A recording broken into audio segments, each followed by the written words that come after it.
Hello, mixed reactions. This is Ian. I am in Las Vegas, your resident USC, Anaheim Duck, LA Angel, LA Clipper, Maine hockey fan.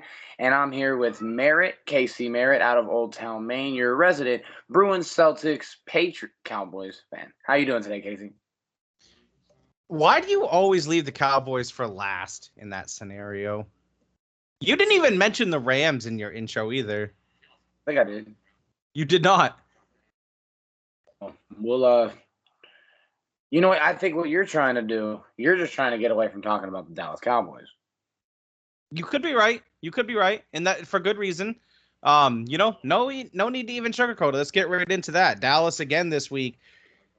Absolutely atrocious performance defensively. Cannot stop the run to save their life. This is now 3 straight performances at home, dating back to last season against the wild card round and the Green Bay Packers. It was an atrocious performance for Dallas defensively. You can say they came back, but that was all in garbage time. Yes, the final score read 25-22, I believe the final score was. We all know is much, much bigger than that. They just were not. It's 28-25, my apologies, but they were just not there once again. And especially coming off that performance against the Saints, I didn't expect Dallas to win. As we dated back to last show, I actually picked Baltimore in our pick segment. But I did not expect that horrendous of a performance on the defensive side of the ball. I'm not sure what's happened to their defense dating back to last season. That was one area that I had high hopes for going into the season, especially coming off of week 1, how well they played against Cleveland. But that hasn't lived up. Their pass rush is still ferocious into the sense where if they get a lead and you have to pass on them, I still have faith in the defense. But it's come to show time and time again, especially through the last 3 home games, the formula to beating Dallas is getting a lead on them, running the ball, and just punching them in the mouth consistently over and over again. And that's what seems to transpire every week now. They got a big game coming up on Thursday, actually, against the New York Football Giants, who got their first win against the season against the former said Cleveland Browns. So that win even now is looking real shaky. So we'll see how this goes. I don't have too high of hopes for the game. I do know Dak's only lost 1 game against the Giants his whole career. He's very successful against the NFC East in general, so we'll see how that goes. But I'm not going to be delusional if they win this game, no matter by how much they win this game either. They could come out and beat the Giants 40-0 like they did opening Sunday last year, and it's not going to have too much of an impact on me as far as where I see the Cowboys. I thought at best they were going to be a divisional round team and could possibly win the division. If this continues at this rate, I can't see them sniffing more than 6 wins this season.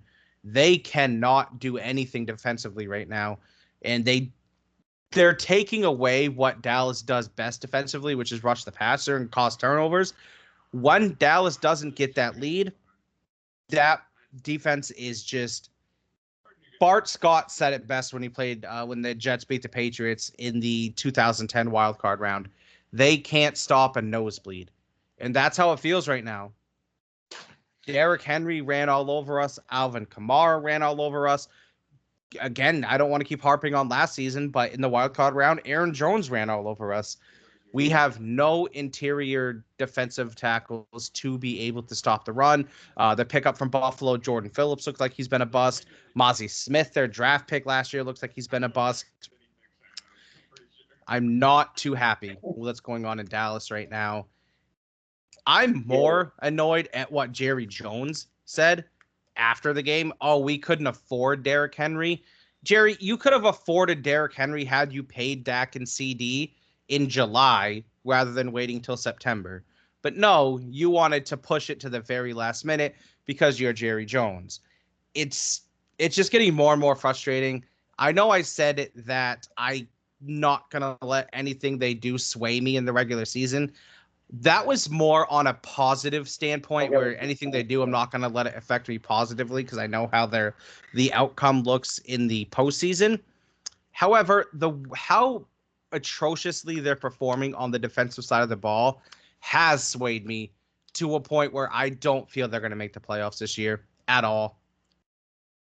Yeah, and on top of that, and you know what? I'm one of those people. I've always kind of leaned towards Dallas. I've always felt they've been talented, but they just look pathetic. They're absolute last in the league as far as allowing rushing yards. And I mean, Henry's it's looking like a good fit in Baltimore. That's a different conversation. But yeah, like you said, it's the ego of, well, you didn't say this, but but it's the ego of Jerry Jones. It's not paying Derrick Henry when he had the chance to, and now they just look pathetic.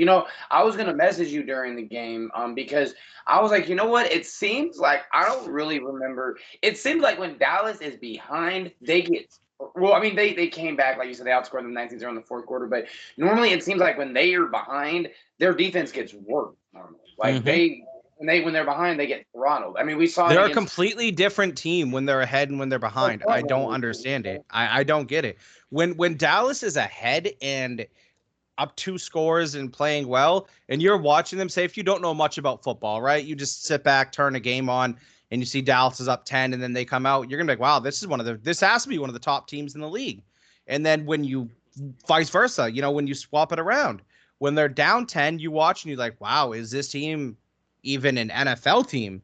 The way that they're getting ran over. And people want to, the naysayers and the haters, what they'll be like, oh, Dak sucks. Dak's this, Dak's that. Dak played a decent game. Like, Dak was fine. 379 yards, bro. He didn't throw a pick. Or did he throw a pick? No, he might have thrown a pick. No picks. 379 yards, 2 touchdowns, 28-51.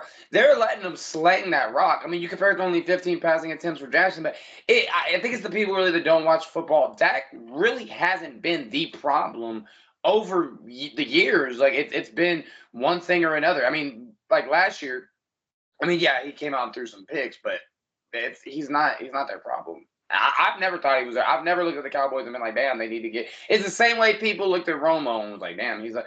Romo wasn't always their most glaring, picks, but not always their most glaring liability. It wasn't a liability, I would say, but it's gonna be tough, man. You guys have the Giants.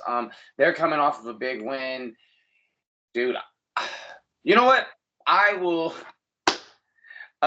just brief because we're gonna talk about that game too. I just want to briefly talk about my Rams, man. Absolutely, go all for it. We climbed out of the depths of fucking hell, man.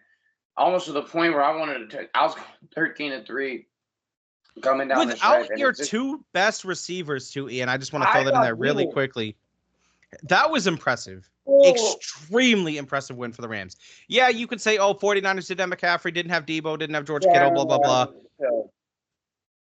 Mm-hmm. But but still, I'm still content. I mean, we let Brock Purdy carry the ball for 41 yards. That can't happen again. But I mean, Stafford's looked fine since he's got back. Got sacked 3 times. We kind of knew that was coming, but we hung tough, bro. Like we're showing that we're not gonna go away. I like I mean, obviously I want to win the game. I'm glad we did, but as long as we can hang around till the end, and I trust Matthew Stafford. I trust Sean McVay's play calling. As long as we keep it close, and we showed that this week, and without Puka and Cooper, that was really what's the word? It was one of the most impressive wins of the season so far by a team. It really was. Yeah, and on top of that, well, I mean, and now the Niners are 1-2. We're 1-2. Seattle's 3-0, and Arizona is 1-2. 1-2. Seattle looks like they might be running away with that division right now. I mean, they haven't been. Oh well, who did they play this past? Let me see. They played Miami. They Miami. Yeah, that game at Miami looked like they never had a chance. Geno Smith balled out again. But yeah, I'm really impressed with my Rams. Before we get to the week 4 picks though, because I know that's the only reason all 4 people turn into the show is for the pick segment. I want to. We're gonna kind of try out some new segments this week. It's gonna be Performer of the Week. Who performed the best? Personally, I have Andy Dalton. God damn it, that's what I was gonna say. I mean, yeah, I was like, I know Casey, he's a football guy. He's gonna be on the same 319 yards and 3 touchdowns. First 2 games, quarterback this season to have 300 yards and 3 touchdowns. Yeah, he didn't. In his first start of the season. they didn't have a passing touchdown coming in. Their only touchdown was a Bryce Young rush. They didn't have a receiver go over 50 yards this game. They had Chuba and Deontay. Chuba got 55, Deontay got 122. But it was really refreshing. I was watching the game because they were playing my Las Vegas Raiders. And I had my Rams game on my phone, had that on the local network. But it was really inspiring. Like, they didn't look, and they're only 0-2. It's not like they're having Andy Dalton come in and ball out when the season's already lost. Like, they played amazing. Like, hey, dude, he was balling out. He was hitting everybody. And, and I feel for Bryce Young because they rushed him. I want to say they rushed him in there. That's debatable. But now everybody's going to look at him like, damn, he was the problem. Or is Andy Dalton really just that solid of a vet? They played amazing, man. Carolina, excuse me, yeah, we're gonna see a lot of Chuba Hubbard this year, but I mean Andy Dalton, they're gonna be fine. Like they look dominant. Is it fair to say that Bryce Young almost unequivocally was the problem, though? The way that Andy Dalton looked this past Sunday, not by no means do I think this statement is accurate, but he had the Panthers looking like a contender. No, and I don't think that's inaccurate at all. I mean, that's what I was saying. Like, when I was watching the game, he really had them look like they had some swagger. They didn't look like a team that was beating up on that. The Raiders, man, that's a different story. But I mean, the Raiders just came off beating the Ravens. Oh, yeah, wait, okay. Hold on. Before we get into the pick segment as well, because we both have Andy Dalton as our, most achieving performer. We need to talk about one thing, Ian. What in the actual world of fucks is going on in Cincinnati? Bro, I told you it was going to be a shootout. I just didn't know the Commanders were going to. I said it was going to be a fucking shootout. That was the first, I think, Monday night. It was the first game in something to have no punts and no. First game since 1940 with no punts and turnovers. No punts and like, period? Since 1940. Yeah. Cincinnati, man, no team has ever gone 0-3 and ended up winning the Super Bowl. I don't know what's going to happen. I mean, should Cincinnati pack it in? Look how Pittsburgh and fucking Cleveland's not, out of the, main hockey out of the woods, lost in the woods, whatever. Out of the woods. But they might be, bro. I mean, they're gonna. And do we have an intriguing game this upcoming weekend? We'll talk about it on the pick segment. Cincinnati going to the inspired Carolina Panthers, but I'll leave that to you. What do you say we discuss some week 4 football? I'm fucking ready. Some week 4 football, my friend. I would love to get into it. Now, of course, as where my team starts on Thursday night, I want you to make that first pick, brother. We have the Dallas Cowboys heading into the MetLife Stadium to play the Giants.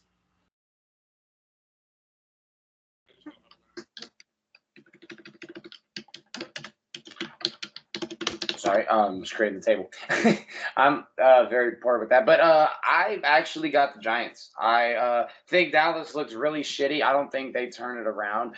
Sometimes playing away from home can be a good thing for a team, but I think their confidence level is low. It is the Giants. Do we really know? Can we really feel confident in the pink? I don't know, but I'm rolling with the Giants in this one. I like New York. I obviously I want to state for the preference. I did go against Dallas last week, so that I'm not being biased when I say this. Oh, I have Dallas bouncing back on Thursday in a significantly big way. I think Dallas is gonna get on the right ship as far as this week goes. I'm not saying for the rest of the season, but playing the Giants always seems to right the ship for Dallas. As I stated, Dak, I believe, is 11-1 against the Giants in his career. Only loss came in his opening start in 2016. I don't see that changing. I don't see the Giants being able to run the football that well. Is why they don't have Alvin Kamara, they don't have a Derrick Henry, they don't have an Aaron Jones. Devin Singletary is a nice back, and I think he'll do some things. But I don't think the Giants are going to put enough points. I think Dallas will be able to unleash the pass rush finally. I see Dallas winning this game by multiple scores. Actually, so we're on opposite sides on that one. So, do we have a London game this week? We do not. What do we got first for the 1 No, p.m. slate? first London game is next week. It's going to be a good one too. So the next game is the game that you actually just mentioned. The 0-3 Cincinnati Bengals are heading into Carolina, coming off their first win of the season, and Andy Dalton gets to face his former team where he got his career started in Cincinnati. And I don't know why I'm doing this. I'm still gonna trust in the Bengals to get that win. I can't foresee them starting 0-4. Give me Cincinnati. It's like a desperate. You know what? If Bryce Young was the problem, we're gonna fucking find out this week. If it was just because we're gonna find out how good Carolina really is. Look, man, this team is fucking atrocious. They're bottom 10 in the league as far as rushing yards, the defensive rushing yards per game. They can't. What's the saying that you always use? They can't stop a nosebleed.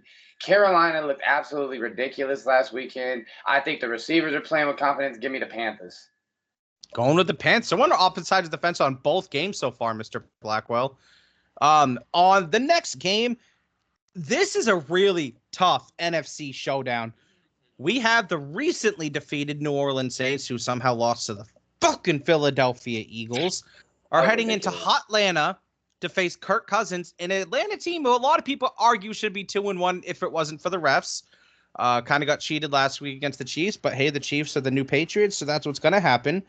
Give me Atlanta in this game. I'm going to go on a limb here. I think the Saints are probably the better team. They have a really good defense. But an NFC South showdown where Atlanta desperately is going to need this win to not go to 1-3, to keep alive in that division race early.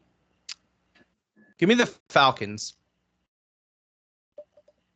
Yeah, man. I think the thing with Atlanta, it's they've looked good. I mean, look at the weapons they have. Like you said, a lot of people are thinking that if not for the call, that they'd be 2-1 right now. And that division. I was thinking about earlier. The crazy thing before I get my pick about the NFC South is that division. It can be pretty good. I mean, what Tampa? Ooh, they looked this week. What they got Horrendous. cooked this weekend, but I mean that defense, that division, man, could end up being something. Look, I like Atlanta Saints offense. Philly, give Philly credit. They played good. Fuck Saints still the Philly. second highest scoring offense in the league. And I don't care if it's in Atlanta, it's in a dome in the South. Give me the Saints. Taking the So we have Saints. we have different on all three so far. Am I correct? You are correct, sir. It's gonna be an interesting weekend. Hey, Very interesting. We This game, pretty sure we're going to be on the same side of the fence on this one. We got the Jacksonville Jaguars, who, oh my God, are they looking atrocious? Got beat last night 47-10 by the Bills. Heading into Houston, where damn well CJ Stroud is licking his lips for redemption after what happened last week against Minnesota. Give me the Texans in a blowout. Nice. Let me see what the line is. Hold on. Yeah, they just look fucking bad. I don't know, man. The NFL sometimes, I gotta roll with you. It is one of those things to where if Houston loses, I'll take it on the chin like a man. But I'm not betting on the Jaguars right now. Absolutely. Never. Yeah, I figured to be on the same side of the fence on this one. We have Sean's Denver Broncos, which is being led by little drummer Bo Nix, heading into MetLife to place Aaron Rodgers in the New York Jets. And I am not sleeping on the Jets anymore. That defense looks phenomenal. Obviously, we know what's the issue in New England, so I'm not going to say, oh, they just dominated New England, but their pass rush looked phenomenal. Aaron Rodgers looked like he's back on his game. Give me the Jets. Yeah, and the funny thing is, I feel like I've said that like 5 times now. The funny thing is, after that Week 2 win against Tennessee, I mean, a lot of people were saying that's a sloppy win. We don't really know, but that Jets defense, man, it's looking pretty good. I'm not going to bet against Aaron Rodgers. I mean, at least not without Jacksonville's playing. I think their confidence is shot, and they're not beating the Jets on and it is in New York. It's in New York. Correct? Okay, I got the Jets. They're technically it's in New Jersey, but same thing. And Next game, we have an NFC North showdown between the surprising 3-0 Minnesota Vikings traveling to Lambeau Field to face Malik Willis and the Green Bay Packers. I think Sam Darnold keeps it going. I got the Vikings. Green Bay is a 2.5-point favorite at home. Total sitting at 43.5. See, the thing is, every NFL season, right? It's a new season. I can't help but remember just how, especially at some points down the year, how dominant Green Bay looked. I wasn't somebody that's really high on Green Bay going into the year. Like a lot of people, especially with how they ended last year, were really high on Green Bay. Number one rushing attack currently in the league. I got the Packers. You got the Packers, you said. Yes, sir. And also, I'm a USC fan, and I like Sam Darnold, good kid, but yeah, no, he loses. Sam Darnold has been balling this year, though. You got to give him credit. All jokes aside, bro, like we judge what they do on the field, and he's looked like a different. It's looked like his confidence is peaking. Sometimes that's all guys need, man, is just be told like we have faith in you, and they obviously did that. They are rolling. They just destroyed? Fuck, did they just destroy this past weekend? They destroyed something. Oh, destroyed Houston. What do we got next? So this is I think this pick is going to surprise some people. We have the 3-0 Pittsburgh Steelers, and they are playing the Indianapolis Colts, who I believe are 0-3, if I'm not mistaken. They are. That is a good question. Let me see. Give me one. They're 1-2. My apologies. 1-2. Oh, they who the fuck did they beat? The Bay? No. Whatever. Yeah, they're 1-2 though. You're correct. Now that's bothering me. Who did they beat? Let me see. Give me 1 second. They beat the Bears. I was right. This past weekend. I totally forgot about that. That's right. Yep, they did. Okay, yes, that's right. With this game, I think the Steelers are going to suffer their first loss of the season. Give me the Colts. See, and it's crazy. See what the line on that one is. I'm rolling with the Colts too, man. I think the Pittsburgh is hot. I think Pittsburgh's going to be a good team this year. I don't think this is going to be one of those Mike Tomlin teams. I think their defense, when it comes to the second half of the season, is going to look dominant. I think their offense will figure it out. But in Indiana, I got Anthony Richardson. It's in Indianapolis, correct? I had just looked, but I just want to make sure. Yeah, it's in Indianapolis. Correct. So for the next game, we have your Los Angeles Rams going into Soldier Field to face your boy, Caleb Williams, and the Chicago Bears. I know that you are going to pick the Rams in this one because I know you. Coming off that big win, the Bears desperately need a win. They're going to be playing outside on a grass field. Give me the Bears in an upset. You know what? I was really thinking about, dude, like, I should go with but I'm like, you know what? I have faith in them. I think the win we got this last weekend is gonna dude, I like the Bears with the weapons they have, they scare me, as a team, but I got my Rams. I think I'm roll with the yeah, boys. It's taken Caleb a little bit more time to adjust than I thought it would. He hasn't looked great so far. By no means I'm like, oh, he's a bust or any stretch. Way too early for anything of that nature. But he hasn't adjusted as quickly as I thought he was going to.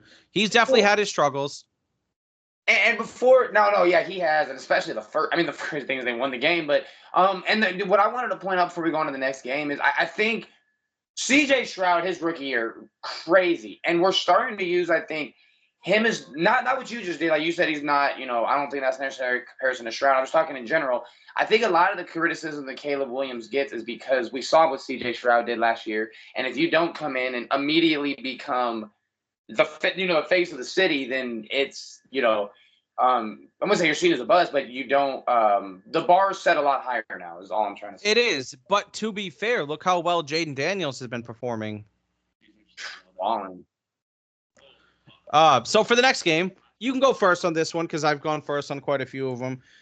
We have the 2-1 Philadelphia Eagles, and they are going to the team that I always get wrong, the Tampa Bay Buccaneers. Who you rolling with? Oh, you said you would be. I think your response might be a little more comical. The Philly showed me a lot this weekend. Tampa's gonna be pissed. Do I believe in Baker Mayfield? But it's in Tampa too. Like that's gonna And be a fuck. I'm Philly's probably going to be without AJ Brown and Devontae Smith. I got the Eagles. You got the Eagles? Sure.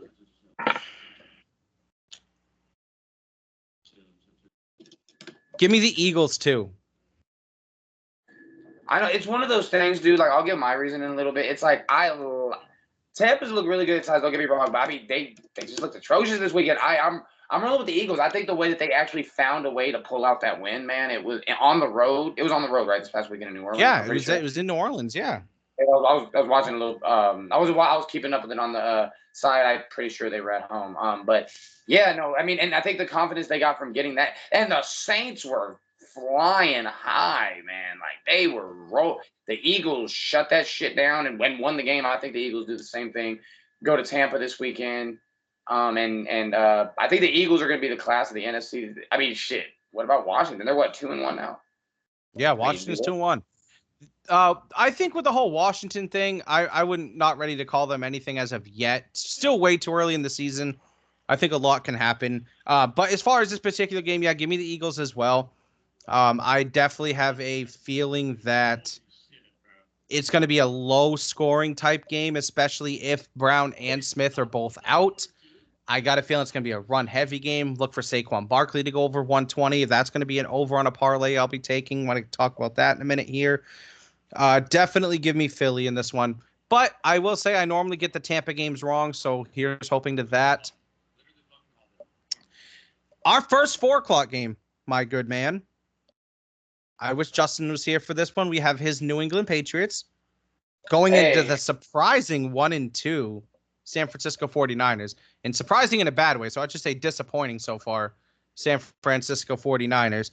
But in this game, give me the Niners. I think they bounce back at home against an offense that, for a lack of better terms, is college level at best. I got the 49ers in a big manner this week.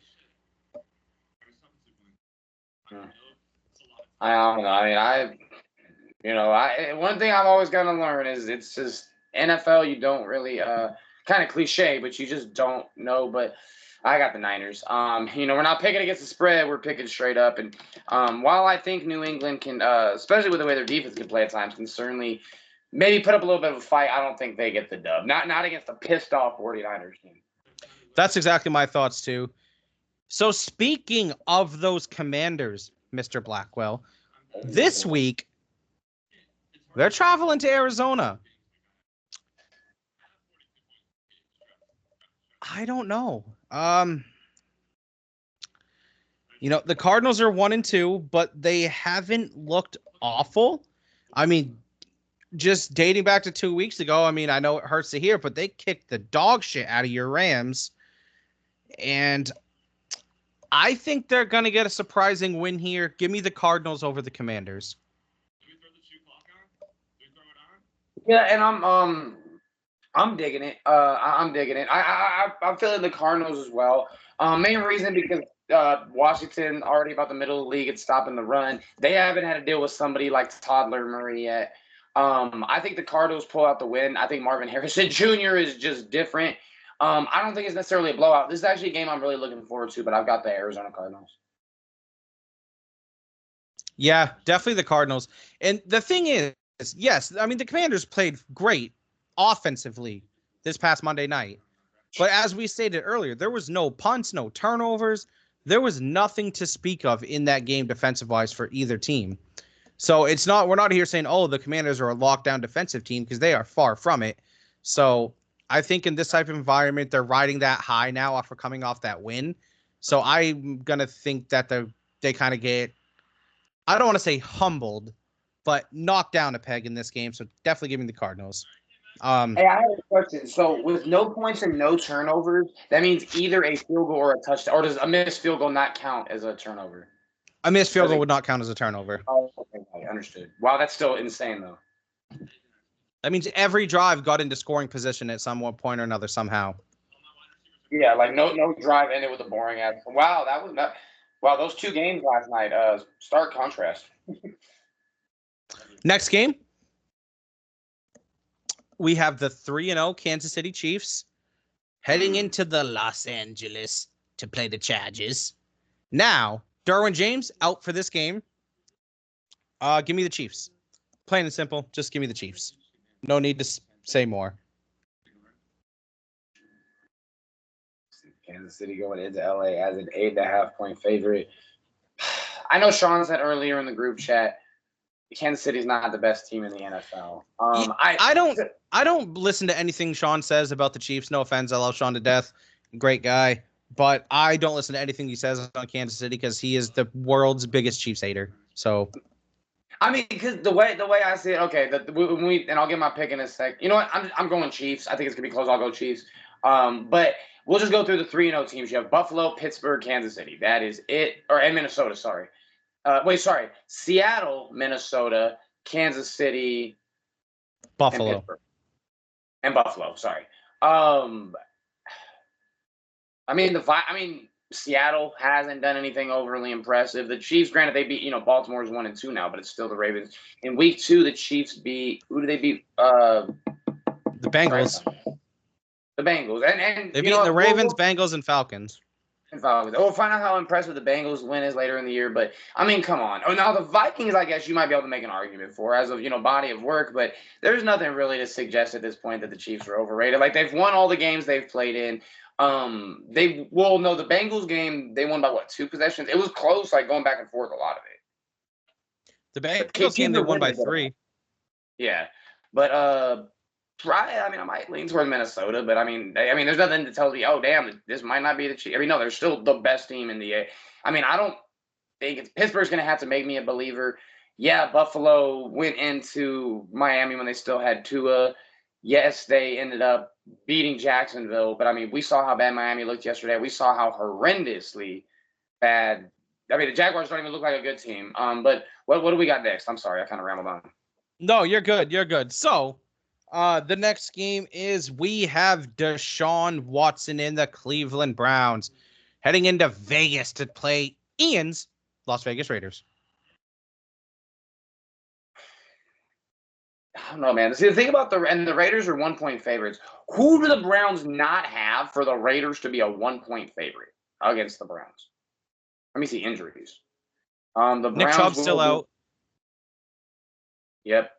Myles Garrett is going to be questionable. Ooh.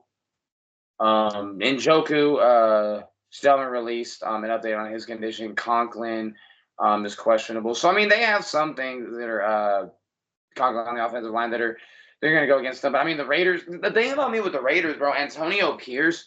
Some of these associate head coaches might work, or these interim head coaches because they don't, they'll work out. But I don't really know what to make of them yet. I don't know what to make of the Raiders.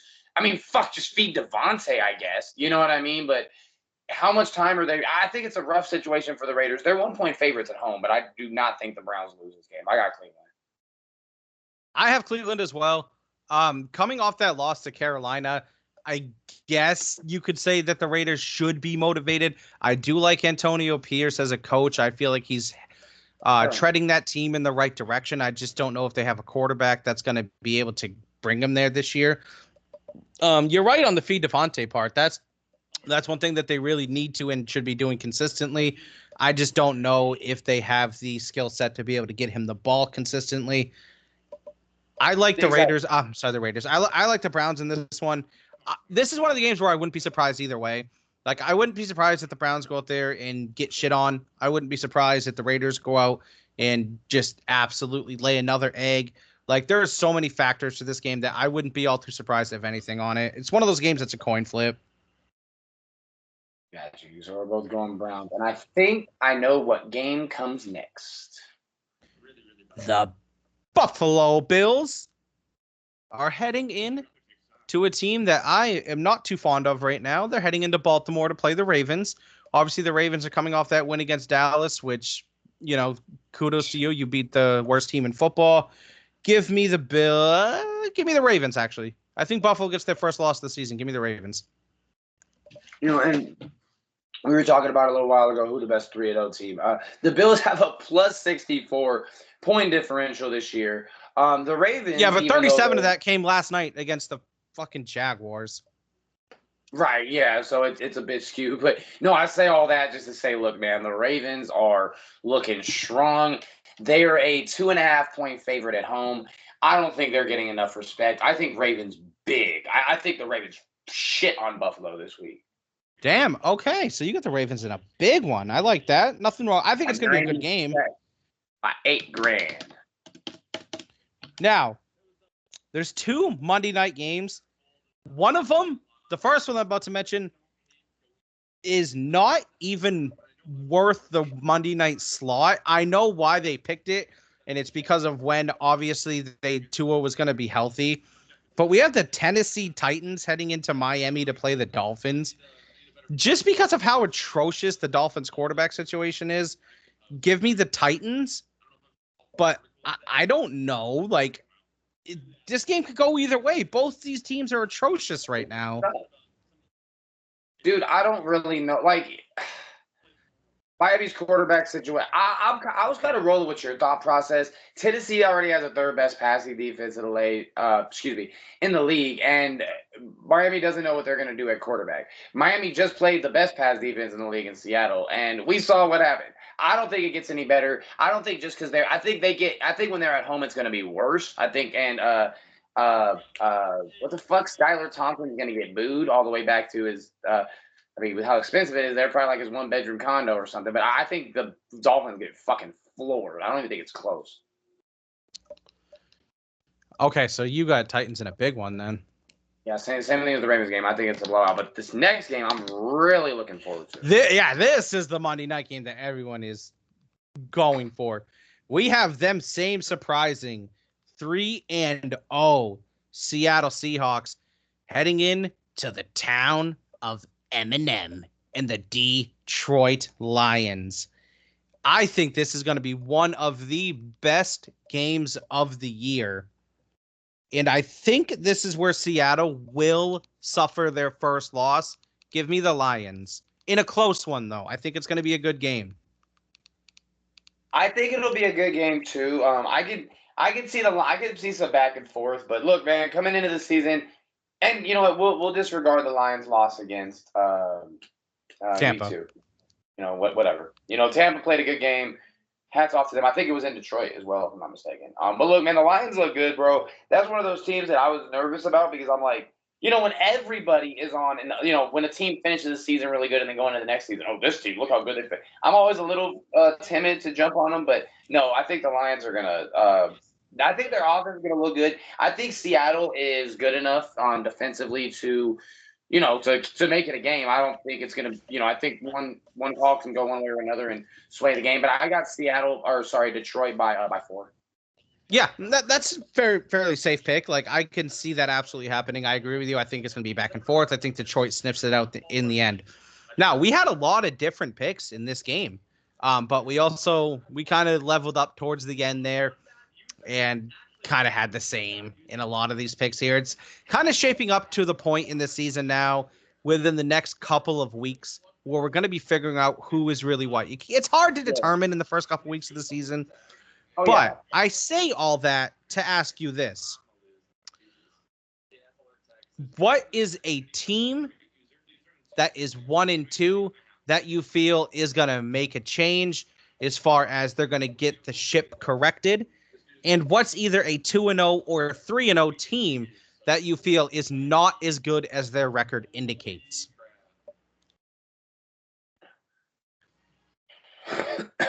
Well, first of all, before I go down my list, I just want to say shout out to all the 3-0 teams because it's not easy being 3-0, but we got to pick one of you because that's the point of the fucking question.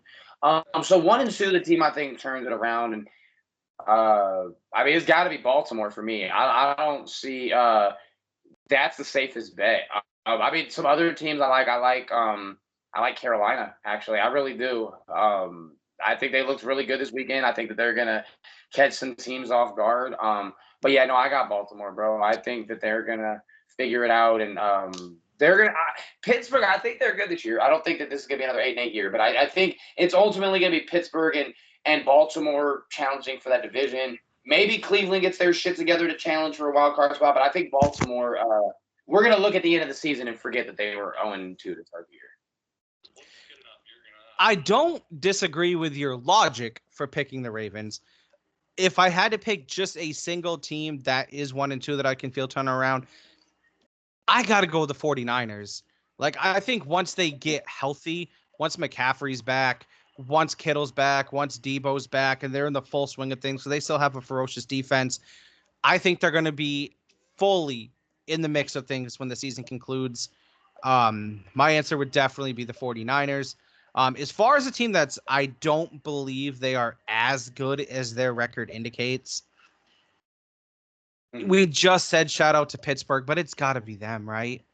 I mean, I guess you could say Minnesota, but I like the talent that Minnesota has around them. The only reason that you would want to make an argument, I'd say, for Pittsburgh is because what do you trust Justin Fields? But then again, the same argument Minnesota, do you trust Sam Darnold? I think Pittsburgh's defense is great. So I think that is going to keep them in a lot of games later on in the season.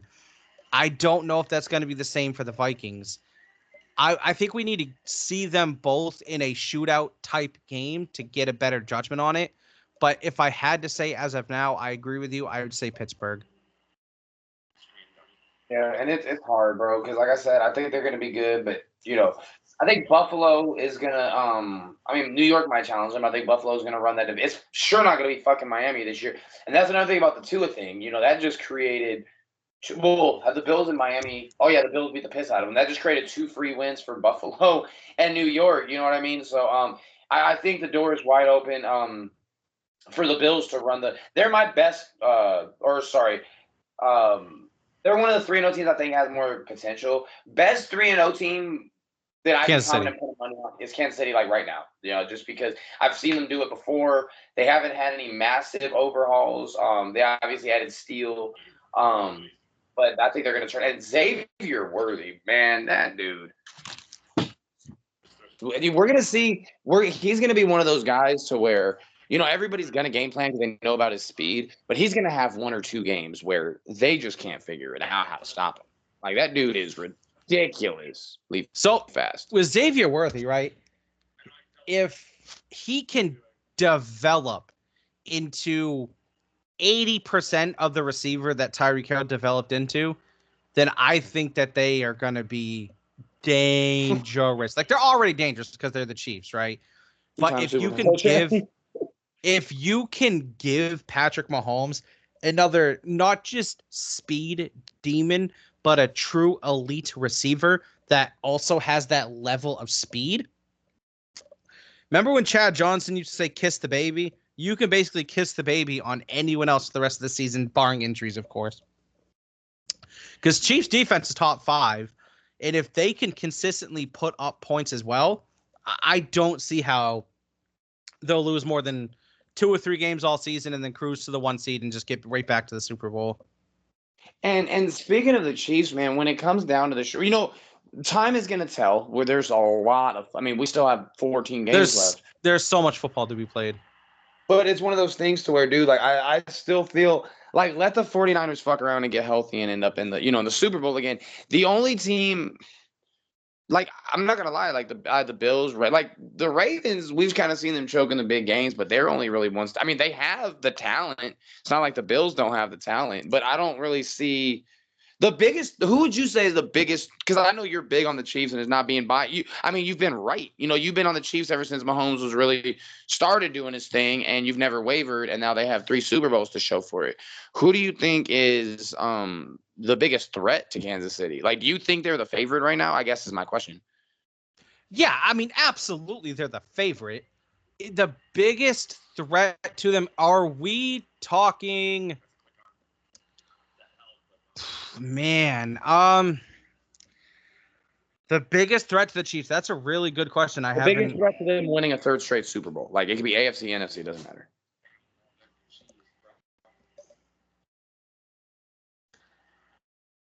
I say 49ers, bro. Like, I wouldn't want to fucking see them in the playoffs.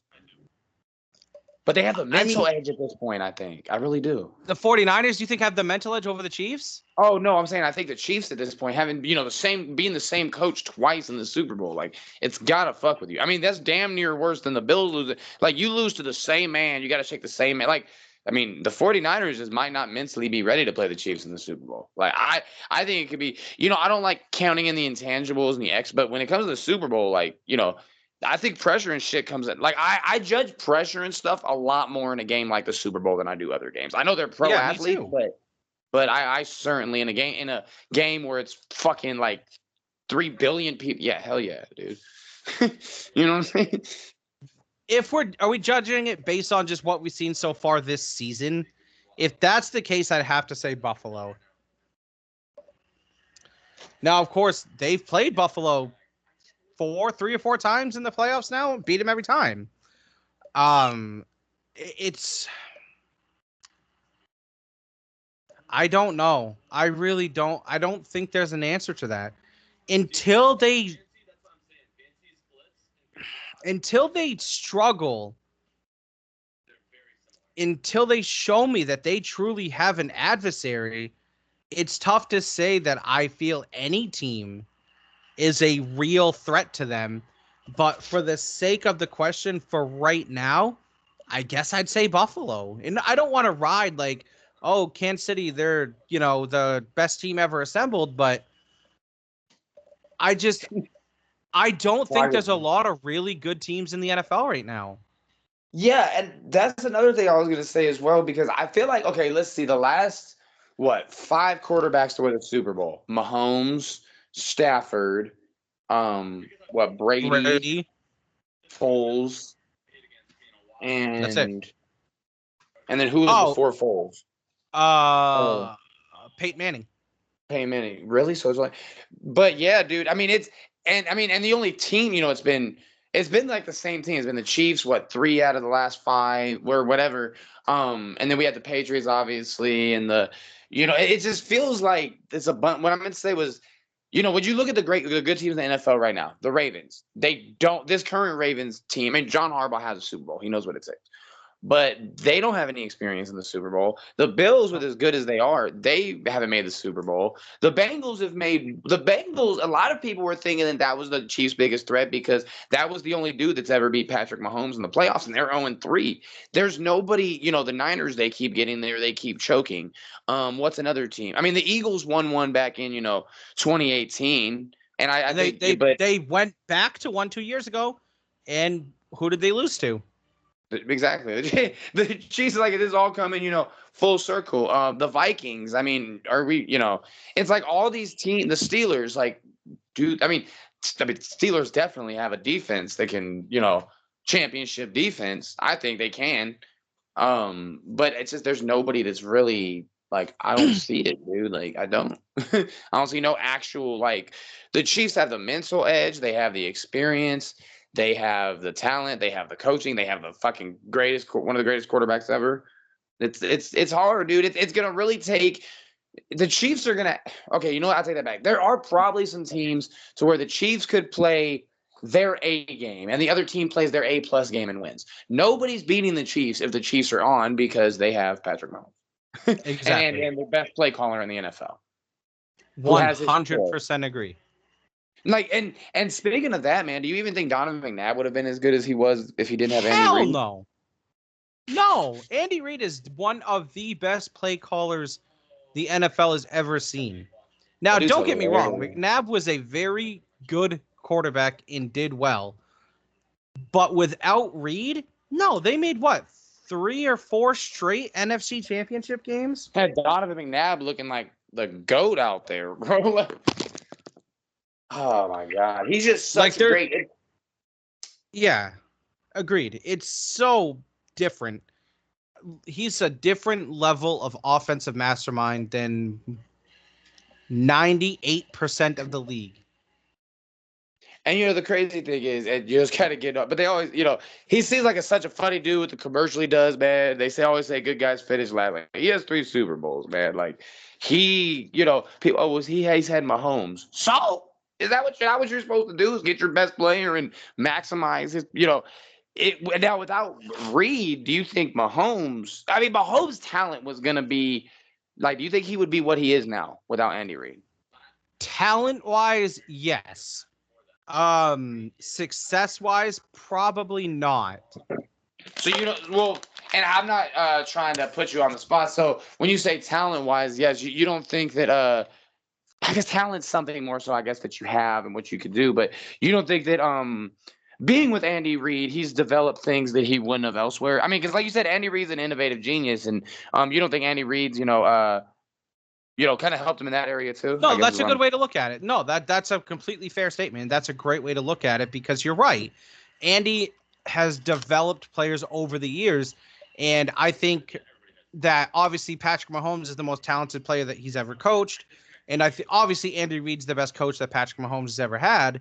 And so, with that being said, they kind of feed off of each other. So yeah, you're probably right. Mahomes wouldn't be quite what he is without Andy Reid.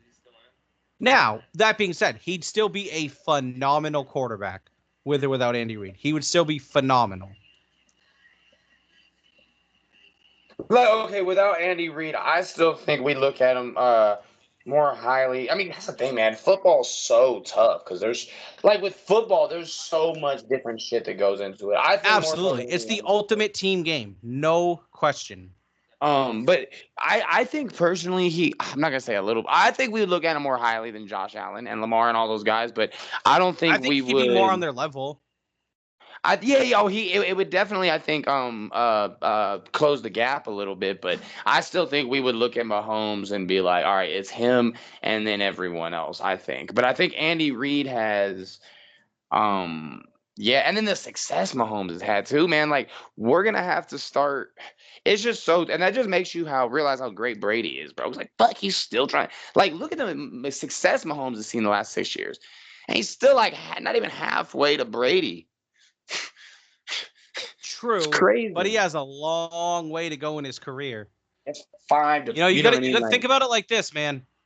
that's a lot. Brady's cement is dry. They are just now starting to lay Patrick Mahomes cement. I mean, yeah, that's true, but at the same time, like, it's not. I mean, I know you're not saying it's going to be easy, but dog, 5 more Super Bowls, and then He what is doesn't Mahomes need like to get to 27? 7. He doesn't need to get to 7 to pass him in Wait, I greatness. thought Brady has 7. He does. He doesn't need to get Brady or pass Brady to be at Yeah. his level for greatness. I think with Mahomes, he has to get at least 6, 5. I say 5, 5. And how many MVPs did he have on the Super Bowl? Well, okay, All of them. you say 5, Ian, but think about it like this. I'm going to just throw a crazy scenario at you, okay? Say the Chiefs go undefeated this year and win it again. That would be 4 Super Bowls, did a three-peat, which had never And been an done, undefeated season. and then an Ooh. undefeated. Then what? I mean, at that point, you at least have to be able to entertain the conversation, correct? Yeah, and the thing I like about that's a good point. The thing I like about this conversation is Brady didn't go 6-0 because the Jordan LeBron thing, we're always gonna hear Jordan never lost. Brady lost what, 3 Super Three. Bowls? 3. 2 to the Giants, 1 to the Eagles. Um, yeah, you know that shit off the top. You like, yeah, I know that would have been hard in Vegas, man. Seeing them Eagles fans party, they were pretty happy. But no, that's a good point, bro. Because like, okay, Mahomes is already his like he can retire today and be like a legend, such a but he would be one of the greats if he retired today. And if he had a 17 He's and 0 top 5 season, already. oh yeah, for sure. If he had a 17 and 0 season, ran the table in the playoffs, won the Super Bowl and never won anything again, he'd still be 3 short of break. Like I just feel like he has to get closer than 4. That would give him like that would certainly make us have the conversation but I also think about it like this. If he never gets, I mean, Mahomes what, 20 fucking 7, 28. If he never gets another one, we're gonna spend, yeah, he's gonna have this great season, but we're gonna spend the next 8 years like, damn, Patrick still can't win his 5th. And I think having to endure over that long period of time, waiting till he gets the next one, some of that momentum is gonna die off from that undefeated super three-peat. I agree, but you got to think Brady went 10 years without winning one. Yeah, but then he came back and won 3 more. Agreed. 4 more. You know what I mean? So, yeah, I mean, but the thing is, Brady though, man, and yeah, they protect quarterbacks more now, but I mean, that's an anomaly, bro. I mean, same way LeBron is an anomaly. Like, I would say a reasonable age for Patrick Mahomes to be performing at a best in the NFL level would probably be, 34, to where he's easily the best player. And then after that, we'll probably see the regression. I mean, the same thing with Manning. He wasn't the best quarterback his, Denver years. Oh, first couple years he was. But we're gonna see the regression. And is his team gonna be good? Like you said, it's ultimate team sport, dude. Like it's gonna be a lot. But yeah, that would certainly help strengthen the argument, especially if they could just roll people this year. You know what I mean? That would be, they'd be the greatest team. And to do it with the pressure of being the two-time defending champions, the Taylor Swift thing, all that to roll off undefeated, that's like a dream season. Like the 72 Dolphins, and I'm so glad the Patriots did, but nothing against Justin. Well, you know what? I take that back. Man. I'm not really gonna say I'm glad the Patriots didn't get it because, I mean, if there was gonna be a team to get it, bro, talent wise, that was it. Like, just ridiculous offense. But just with the whole cheating and or the controversy about I just felt like we'd spend too much time talking about that, and there'd be too much people. Oh, well, the Patriots have it, but they cheated. I just man, like I said, I think talent wise, I guess they should have got it, but I think having the 72 Dolphins from 52 years ago is still like it's a ghost at this point. You know what I mean? Like a lot of them Yeah. dudes are dead. Now, what do you say we move on, Ian, to the question? Okay.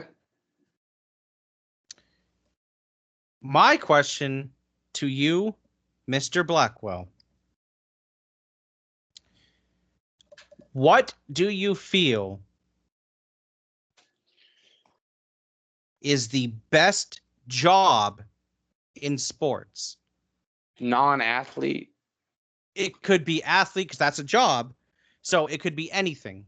The best job in sports. Dude, why was I thinking of it? Not exactly the same question, but I was thinking about something similar earlier. And then I was also thinking about asking, so what made you the saddest? So I'm kind of glad you had the kind of we would have ended on a dark. Oh, did I just hit stop recording? Oh no, I didn't. Thank God. Ooh. Dude, because I mean, my answer is gonna okay. I'll just divide my answer because I had my answer earlier. Dallas Cowboys quarterback. That is you're the guy on the most popular team in the biggest state for football. You're just the guy. I wanted to divide because that was already my answer from earlier. As far as like non-sports job, because I feel like being a bat boy would be fucking dangerous. Being on a Zamboni seems kind of boring. The concessions, that's an actual, that's like a real bust your motherfucking ass. Like, I ain't doing all that shit. Uh, Shit. No, honestly, I'd probably say Bat Boy. To be honest with you, or ball, or what? No, not Bat Boy. What's the motherfuckers that sit in the ball boy, like in the corner at the baseball games? Yeah, you get to watch a game at field level. Like if you make a cool catch, they'll put you on Sports Center. Look at the Angels ball boy. Like hell yeah, bro. Now that there is an element of danger because there have been a few ball boys who have gotten absolutely smacked by foul ball. But yeah, man, it just seems like the best job. I mean, oh, you know what? Well, you know what? I'll leave that one out of it. I was say like play-by-play announcer, but I mean, you already know how big I am into announcing and stuff like that. But yeah, Bat Boy or Ball Boy. What about you? So I think personally, I think the best job that would be the most fun, the most entertaining for me. Olympic lifeguard. You wouldn't have to do nothing. No, in all honesty, a scout for an NFL team. Hey, that's just a scout period, bro. You get to go all over the country, all over the world. Yeah, think about it. You get to go to the biggest college games. You get to scout the players. Not only do you get to go to those games, Mr. Blackwell, you're getting paid to go to those games. Yeah. See, me personally, if I was a scout, yeah, that's fun, man. But like, this is how terrible if you take it out of context. I would probably rather be like a high school scout because, or like a college scout scouting high school because when you're, yeah, I guess when you're a scout, they're about to make their dreams come true, and you just love football. But I think, going into the inner cities and being able to tell kids' moms they don't taking this shit seriously. Hey, he's gonna get to go to college, and also just getting to go and see like these kids that are because if you're scouting a kid from Ohio State, like, that's Ohio State still. Some of these kids are legends in their hometown, and just being able to do that and just recruiting in college sports in general. Yeah, if I had to do anything, it'd probably be a recruiter. I mean, because you're all over the, same thing. I think NFL. I mean, it's not really the same thing because recruiter, you're trying to get them to choose you. A scout, you're deciding if you want to choose them. So, yeah, I'd probably rather just be a recruiter. I'd be hella charismatic. I'd be like, look, there's a 50,000 in that closet. Come to USC. Say that again. No, I said if I was a recruiter, I'd be shady as shit. I'd be like, look, man, there's 50K in that bag. Fight on, brother. Now, But NFL scout, man, that's interesting for sure. Am I still cutting out? no, you're fine now. You're fine now. You were cutting out for a second there, but you're good. Man, that's cool though. Why that? Because like you said, it's just the free. It's just the benefits and just loving football. I mean, yeah, I much, mean, from an outside perspective looking in, not knowing exactly what a scout's job is, that would be the biggest benefit for me, or just being able to travel to the biggest college games, getting to experience that on a different level, as far as who you're going there to scout, and also finding those little hidden gems for teams. I think that would be a great experience. So I would have to say the scout for sure. I mean, there's some of these scouts, bro, that you know what I mean, and yeah, like I said, because you love football, so being able to, God, this guy's a little slow out of the three technique, or oh damn, like this guy, he's a cancer to his teammates. Don't shit like that, like, and then being able to, yeah, this guy hasn't really gotten it on national TV a lot, but look at these numbers. Look at this guy's 40. This guy, and then being able to see, yeah, I saw him in person, and he's good, or nah, he's trash. Exactly. I like your answer too, though. I mean, I completely understand why you would say that. So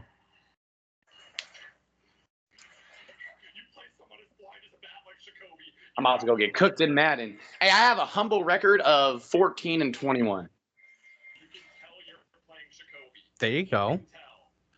There we go. It's like about 40% winning percentage. But look, man, it's always a pleasure, bro. I think last year I ended at, like, it was, like I said, I only play squads with my boys. Last year we ended, I think it was 210 wins to like 100 losses. Damn. With 10 Super Bowls, I think it was. Oh man. Nah, that's we got to get back on Madden, man. We gotta make them learn. Get an again. Xbox Series X, get Madden 25, build a MUT team, and we'll play squads. Okay, I got you. Hey, yo, stop fucking that cat. So, as always, mixed reactions. They're not my Las Vegas Raiders. They are his New England Patriots.